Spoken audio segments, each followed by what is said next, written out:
Right, welcome to the last track session of day one, DrupalSouth Melbourne. With me, I've got Daynis from Seeing Machines talking about Drupal Firebase, real-time config and content for Android and iOS apps. It's a lot to handle at this time of day. Thank you. It's working. Thanks, guys.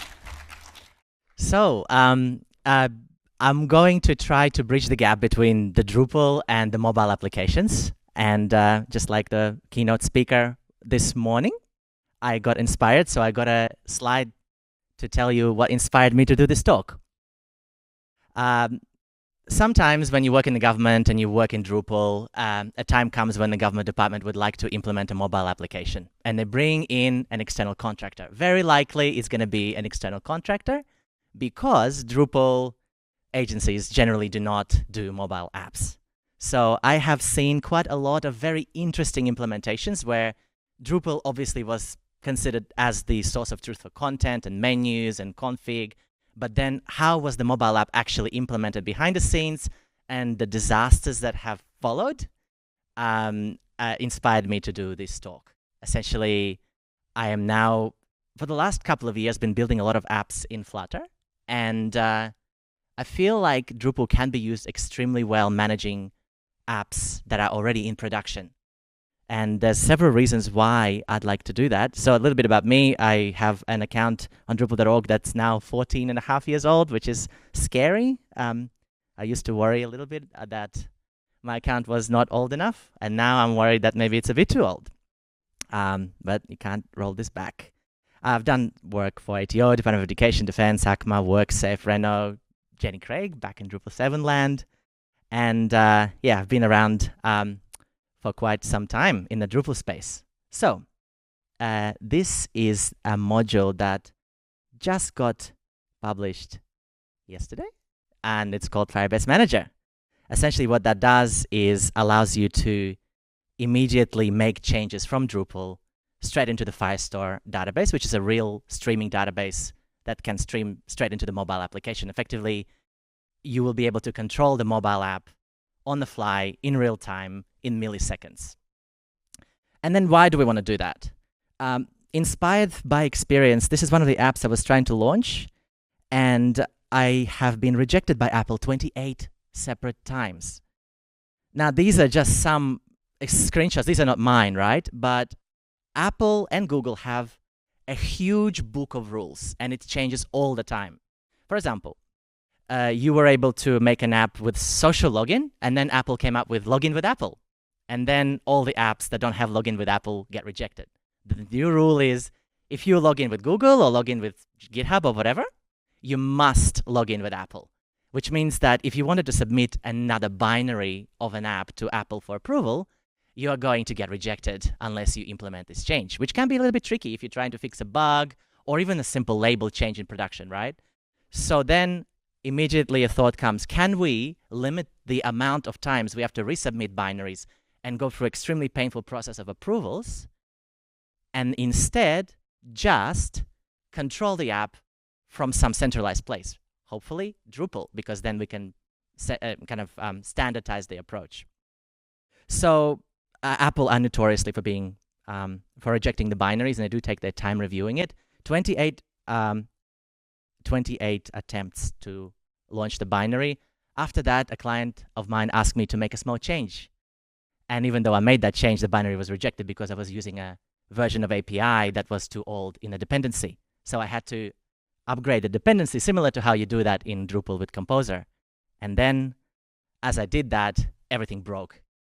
And I couldn't compile the app, and it took another 2-3 weeks of work. So that is my use case. So small typo, complete rebuild, and yeah, difficult. So what I ended up doing is building an app as a game because I realized that not too many games, everyone's very serious. So last night I built an app in Flutter, and I will show you a little bit about Flutter and explain very briefly about Flutter.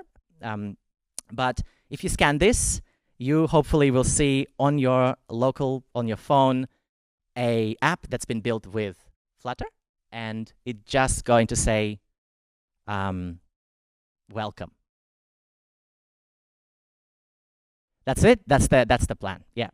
That's the plan. Because what we're going to do now, so the good thing, so just keep that link open, and I'll get into that in a little bit. But what I want to do is I want to cover a little bit of Flutter, right? So if you roll back the time about 10 years ago, if you wanted to make an app for if you wanted to make an app for iOS, right, you'd need an Xcode team or Objective-C and a whole bunch of developers that are specialists in Apple. If you wanted to go Android, you needed to go Java, MXML, Android Studio, so completely different teams. Now, in 2017, Google came up with this beautiful framework called Flutter, which is written in a language called Dart, and it natively compiles into iOS and Google binaries as well as web. So one place to write code, you can make a website out of it, you can also make a native app, and you get full control over the app. You can customize it to a pixel. So it's not using a web view like you'd have with Capacitor, Ionic, or React Native. Instead, it's actually native app, so it's extremely fast. And so Google maintains the framework, and there's also a pub.dev website, which is similar to Composer or NPM, except this is to get packages for Flutter. All right. So what I wanted to show you, maybe I'll jump into the demo really quick. So I'm doing it in real time, so please excuse any weird mistakes. But what we will do is, so this is what you should be able to see at the moment, which is a Firebase hosted static application with Firebase SDK built into it. Hopefully I can control it in real time without actually changing the... But what I also ended up doing is spinning up an emulator of an iPad. And I also compiled this Flutter code as an APK, which is a binary for Android. So now, with a little bit of luck, I also should be able to run this as a native Android application. So now, if you have your phones, I've got my iPad emulator here. I can go and play a little bit with it. So this is the module I've built, and it's called Firebase Manager. So the Firebase JSON key is stored in an environment variable, and as long as you put the environment variable here, you will be able to see a truncated secret. Just to validate that this is the correct Firebase JSON file that has the private key and all the endpoints you need to connect to the Firebase backend. Now here we've got some collections that are actually coming from Firestore database. So if I was to just change the value, so let me just refresh this for a second. If I was to change the value of this to welcome and just click on save, instantly the app changes in production. How cool is that? So normally you would not be able to do that, right? You would have to resubmit the binary or pull something from an API. But the problem that I've seen with this when an external agency builds an app is that, so personal experience is before JSON API was moved into core in Drupal 8.4, there was an app that was created, and migrating it to 8.5, where JSON API module was then merged into Drupal core, it created a breaking change in the API which broke the app. So this is actually using native SDK of Firebase. So let's play some more with this module. So I have here primary color, and I'm going to change it to, let's go with blue.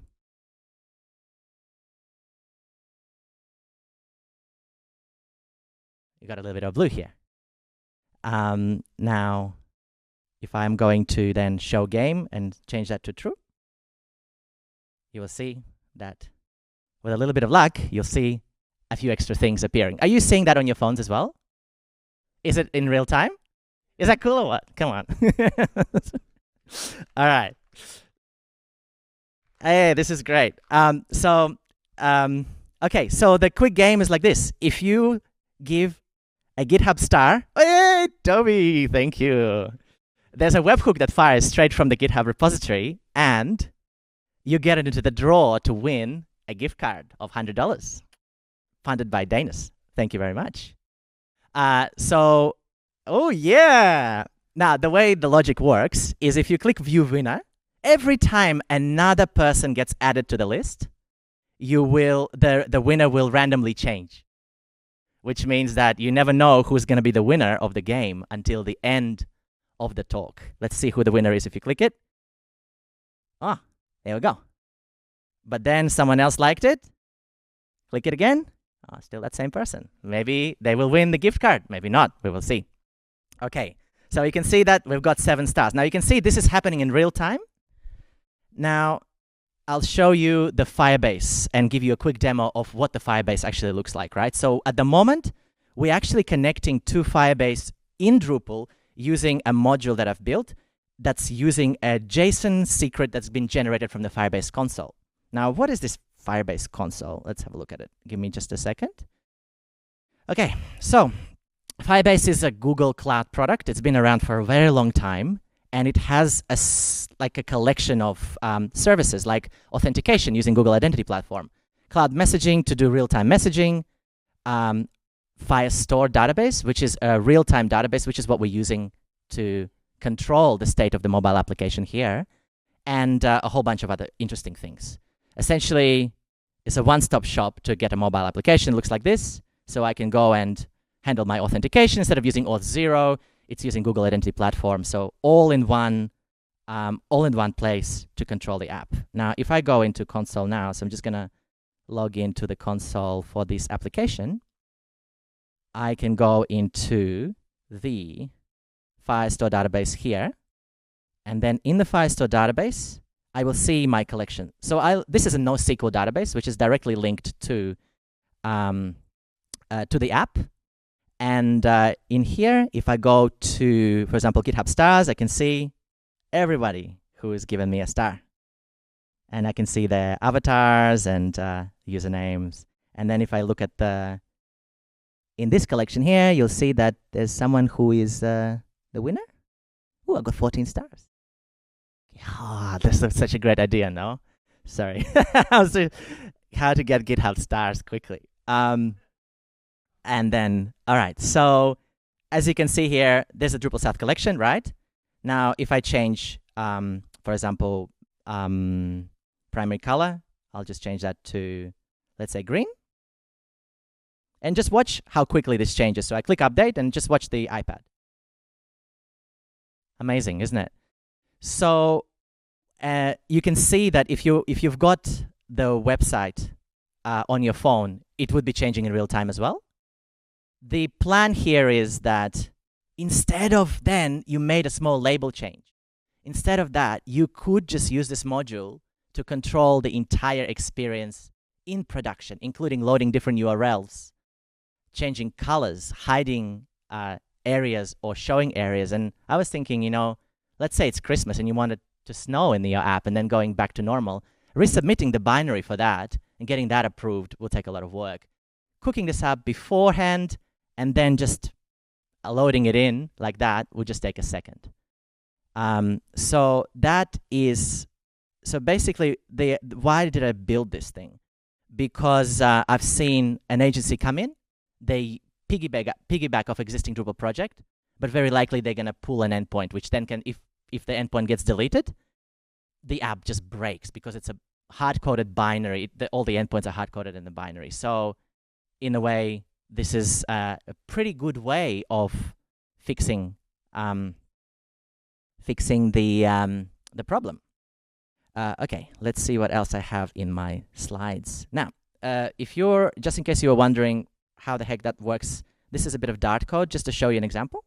Now, I know Dart is the programming language that is used that then compiles into the web that you're looking on your phones at, and also the binary for an Android that we have here on my local. Now, you can see that we've got something called Stream Builder, which literally listens for this. It streams the collection. It queries that Firestore collection in real time, and it listens for the changes. And here we do literally a conditional statement, which then shows or hides a particular area of the app. Just an example of how this could be implemented, right? Okay, so common challenges. Drupal is mainly used for websites. Why not make it for mobile apps as well? There's a lot of government departments that need mobile applications. A lot of the time they get hacked.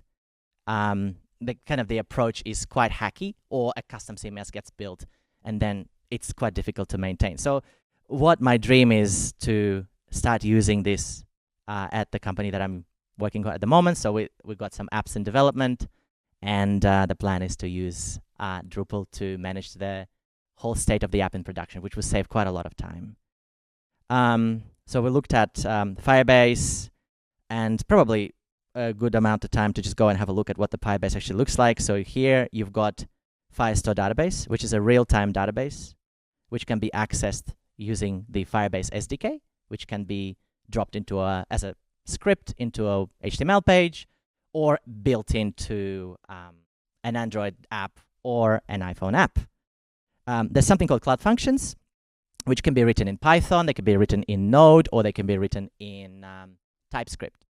Now, a Cloud Function can be triggered when something gets uploaded to storage, similar to S3 bucket, but it's called storage here in Firebase.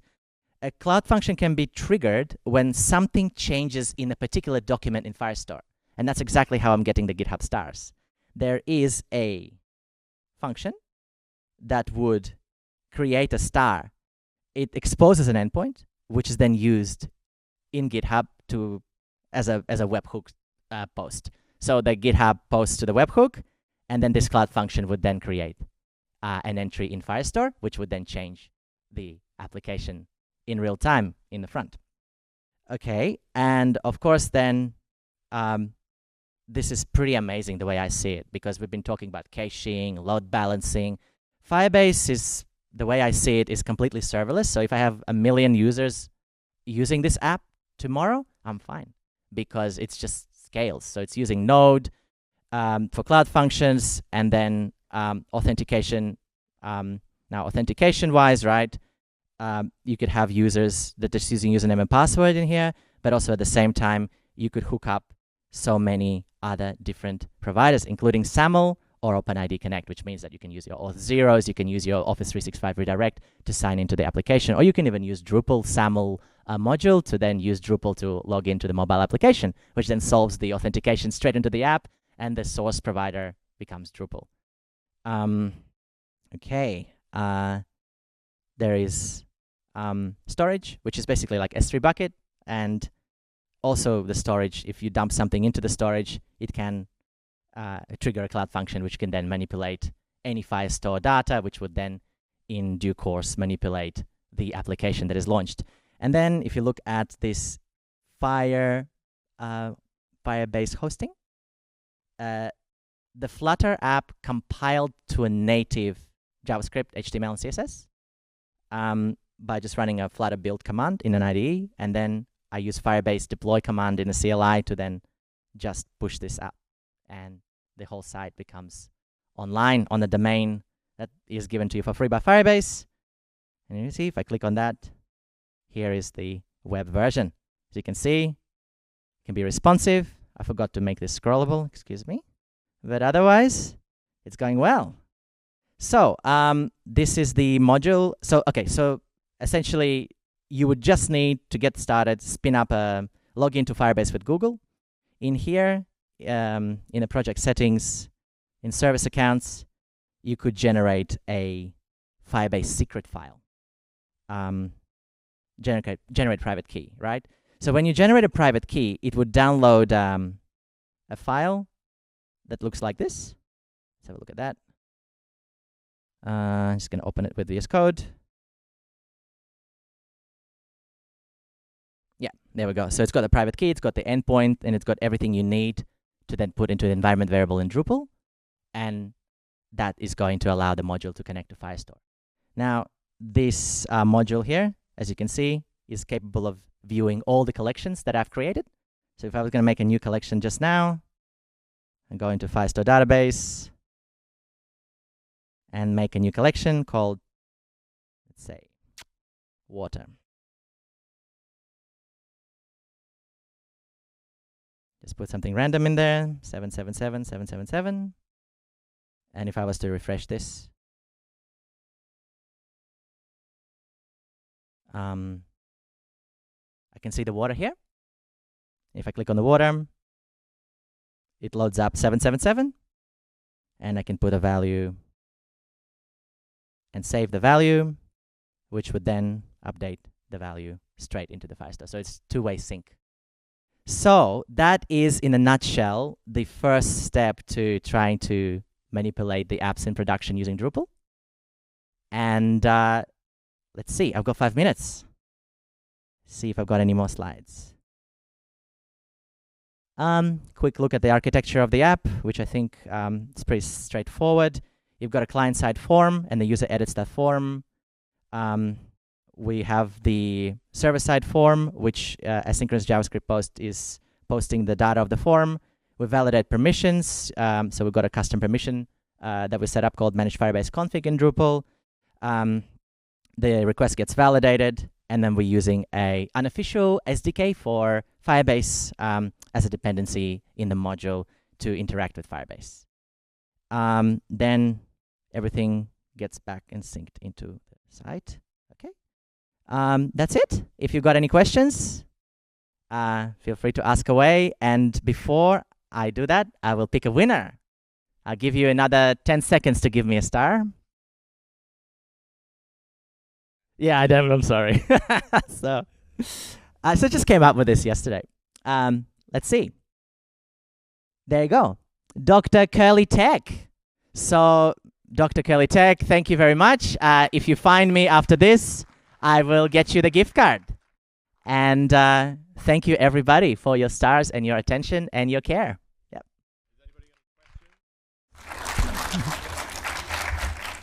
Question over there. Planning to implement support for the key module? Yeah, I think so. Definitely. And this is just a POC in a sense. This is an alpha version. So I would also like to change the data type in the field because at the moment it just supports string. So I'd like to do so many more things. So I'll keep maintaining this and keep adding more to it as it goes. Yeah, key module is really important. Yeah.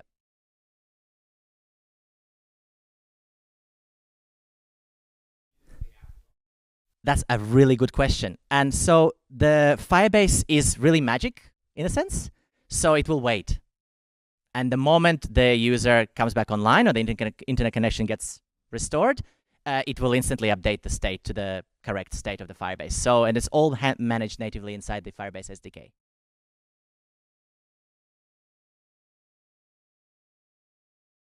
Yeah, so the way it works is the state is synced in real time in milliseconds, right? So if you don't have the connection, you are able to see the old state. Once you have a second connection, the state changes completely. You cannot restore it. Oh, you'd probably be able to restore it, but I haven't looked at that, so I'm pretty sure you can't. Yep. Great question. No, it's actually using a free Firebase account. And up to 10 gigabyte I get for free per month. And let's see, demo costing me money. I'm trying to think now. This is a very complicated question. Oh, yeah, that's right. Okay, you got me.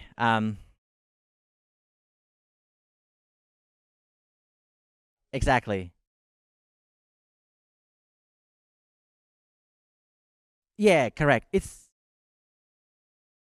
It's very cheap. So I've spun up a lot of Firebase projects. I think under 50 users, 100 users, and very moderate usage. We're talking like $4, $7. It's really lightweight. Yeah, very cheap. And the free tier is huge. So I'm not seeing any cost on any of my dev projects for years.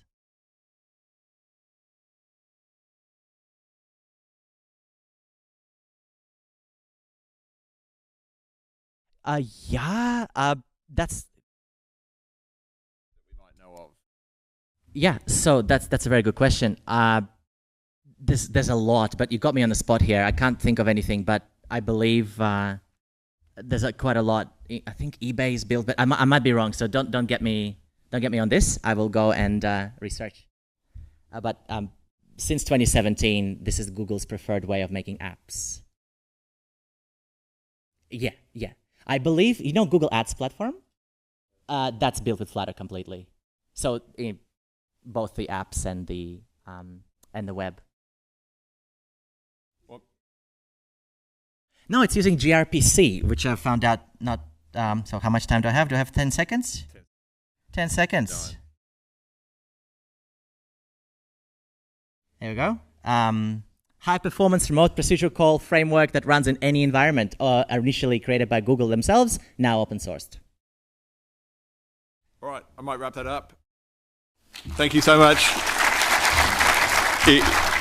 You've taken the live demo crown by not only live demoing on your own screen twice, but on mobile devices in the room. So thank you very much.